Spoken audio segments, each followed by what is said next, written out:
Hello, everybody. It's Pavla here from Infinite Vitality, and today I have absolutely enormous honor and pleasure to have my dearest friend and client with me, Vania, as well. To welcome my love.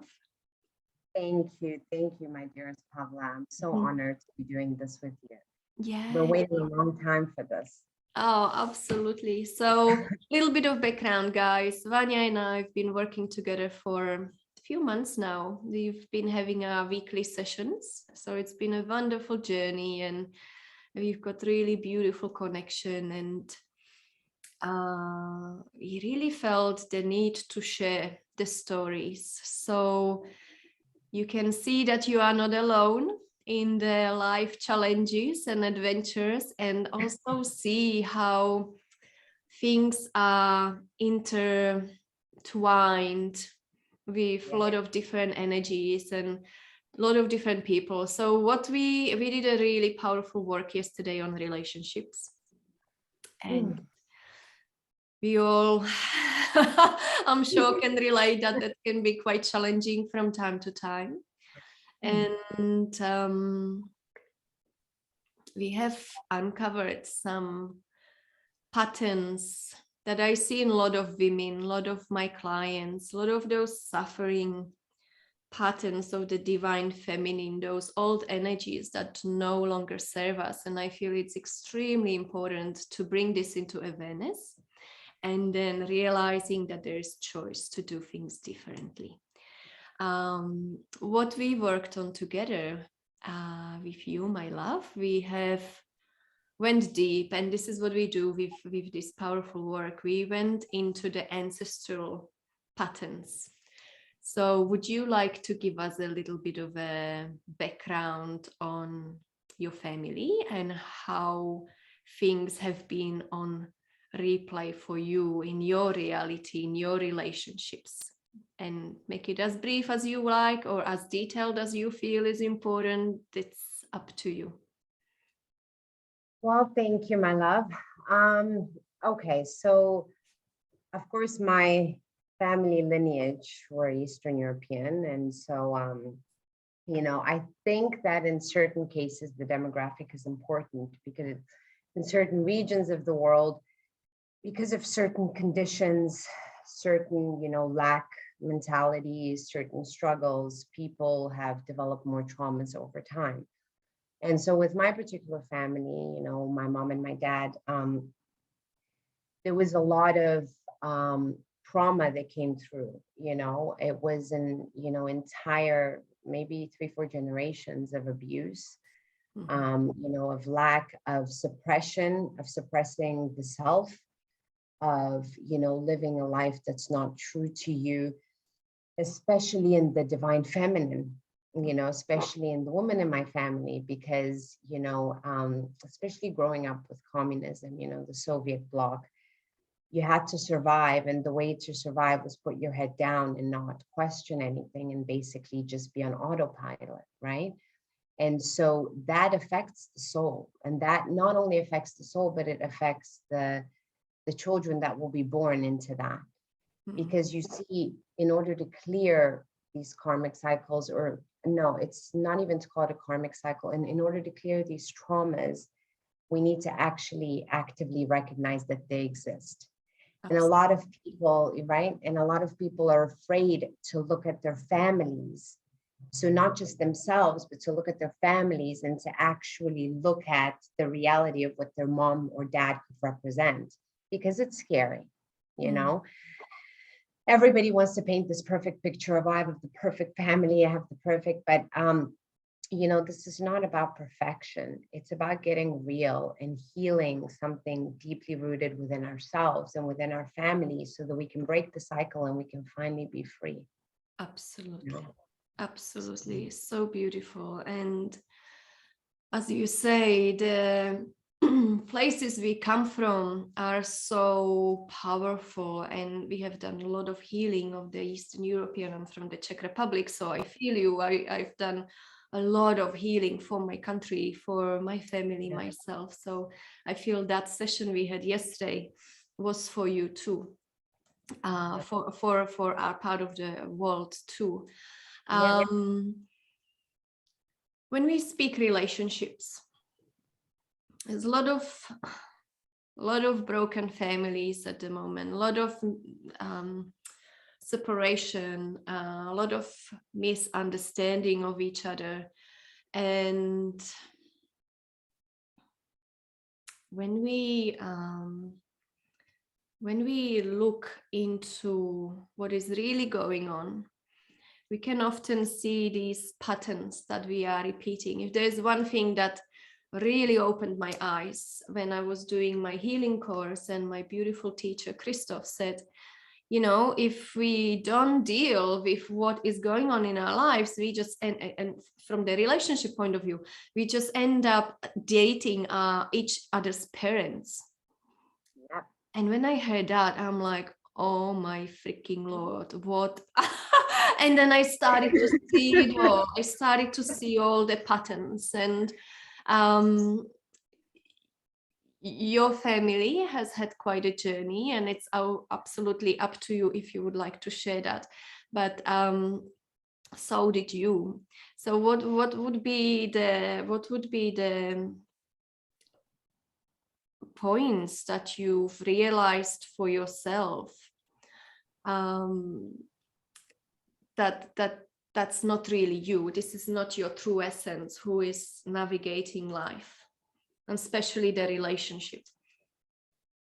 Well, you know, well, my dad was a very interesting character, to say the least. I mean, man, my dad, he really taught me, you know, how to be tough, because he had so much trauma with relationships, and because my grandmother was somewhat cold, so she didn't know how to express love, and that sort of extended to my dad. And then my dad, growing up with that trauma, didn't understand what love was and how to express it.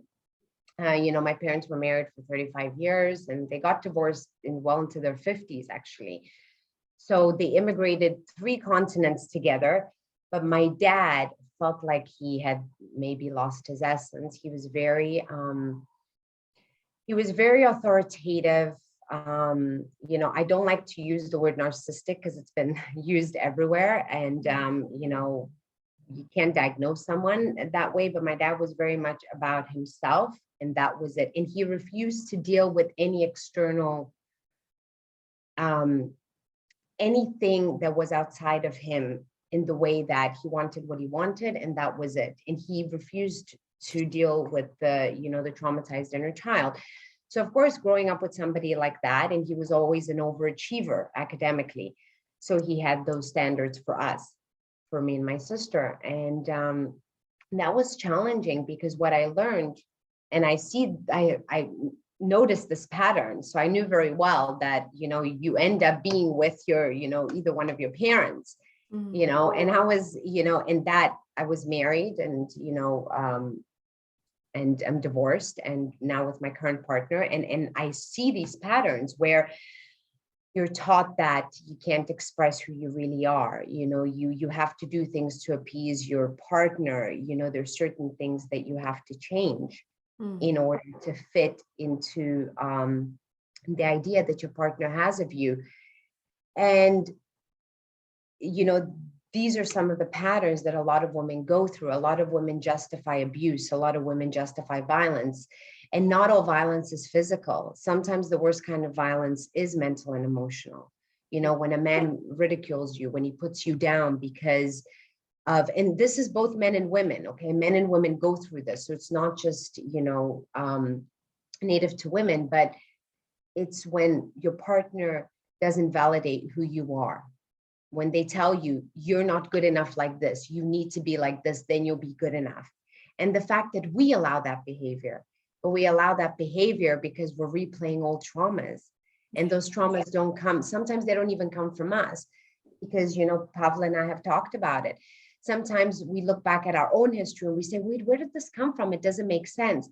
And that's where the lineage comes in. And that's where the generational trauma comes in, that we're carrying it and we don't even realize. Absolutely. You know, and it's that what came up for us last night, the guilt, the enormous amount of guilt and taking responsibility for other people's actions. We're not meant to take responsibility for anybody's actions. Everybody is responsible for their own life, for their own thoughts and processes. And, the victim mentality that always comes, right? I can't do anything to change it. I'm afraid to change it. I've always said this. The only reason something exists or we give it power is when we fear it. When we don't fear it, it disintegrates and it doesn't have power over us anymore. And I think that's what we've tried to do with this collective healing. That's what we've tried to do with this, with all these sessions that Pablo and I have done together, to really get to the root cause and understand what is happening, not only on an individual level, but on a collective level. Right? Absolutely. So powerful. And thank you so much for taking the time to doing the work and then sharing as well. And we have done quite a few collective sessions together. So this healing is available to every woman, every man that are watching and have ever experienced these feelings of that suppression of self in order to be somebody for your partner. Yeah, we all could resonate with that.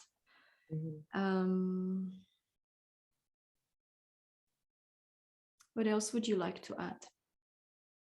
Well, I think that, what's coming through now, first of all, you are incredible. When I started this journey with you, it was, I found Pavla on a round table of healers, and she was the first one, the one that sort of said, yes, I have to connect with her. It's not something that I had done before, but I think what all of us have to know, especially throughout this whole madness with COVID and everything else, and so much has come up for people because they've been stuck at home and all these traumas have been built. Life is not meant to be hard, right? Life is not meant to be a struggle, okay? Everything we've ever been taught has to be thrown out the window. Life is meant to be good. It's meant to be light. It's meant to be easy. Relationships are not meant to be forceful. It's supposed to be divine feminine, divine masculine, whatever gender you are, that those two energies coming together and holding space for each other. Yeah. You're supposed to feel safe in the presence of your partner. You're supposed to feel loved. You're supposed to feel alive. Like no matter what happens, you have that support. And oftentimes people are afraid to address that there's something wrong because, of children, of finances. But we have to remember one thing: nothing changes if nothing changes. And in order for us to get to that other side, we have to look at the demons in the dark. And when we do, you'll figure out it's not so scary, Absolutely. Oh my God, you just said it so beautifully. And something we always talk about is that there's nothing wrong with us. We are not broken. We are beautiful, perfect, pure beings that have just lived life and experienced a lot of suppression, a lot of trauma, a lot of pain, and then we have these walls around us and suddenly we cannot feel the light, we cannot see the light. And doing the work, facing the shadows, that's helping us to come back to the wholeness of who we are, maybe in our personal life, in relationships with families, whatever it is. And you just said it really beautifully. Yeah, the fear as well, there's nothing to fear. Everything is only extension of ourselves. So once we look at it from the observer point of view, there's no judgment. We can find love, we can find different perspective, and from this place we can heal. And I want to thank you, my beautiful Vania, for taking the time to share your wisdom and this beautiful experience. And for all of you people out there, receive this healing. You can, in your meditation, just ground to Mother Earth and receive this healing. We have anchored it in, so it's available for the collective. And it's time to thrive. It's time to love unconditionally from the depths of our hearts. And it's time to create the reality we want. Not our countries, not our parents, nobody else. That's Us. right. Yeah. Just us. Time to break free. Thank you so much. Thank you, my love. Thank you. We'll speak soon. Bye. Bye.